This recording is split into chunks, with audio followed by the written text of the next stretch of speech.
Big American companies with exposure to China are hoping the stimulus measures work and get consumers in that country spending again because they have a lot at stake if spending continues to slow over there. Sarah Eisen explains. Add this to the laundry list of worries for corporate America right now. The Chinese consumer is slowing down. You see less investment growth, less credit growth, and that's passing through to less income growth, particularly for households that own businesses. Watch for retail sales numbers out on Friday.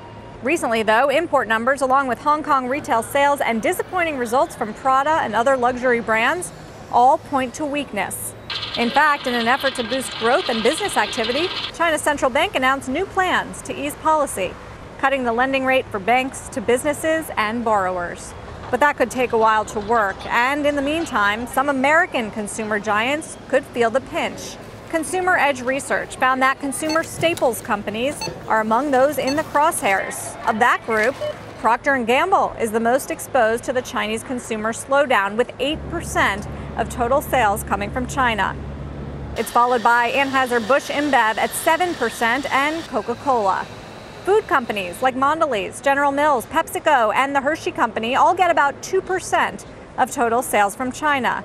It may not sound like much, but in a world where growth is hard to come by, that could hurt the overall numbers and performance, at least in the short term. Longer term, the outlook still looks bright. If you looked at the most recent CPI report for May, for example, the cost of getting a plumber to come into your home in China is going up 7.3% in year-ago terms. So that's a considerable rate of increase in wages for middle-skilled workers in China, and that should pass through into higher consumer spending for mass-market goods.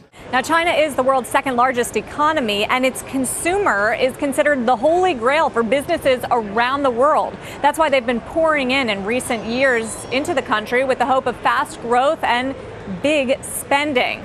But for now, it could prove to be a headache and a headwind in next quarter earnings report. Luckily, economists say it is just temporary. For Nightly Business Report, I'm Sarah Eisen.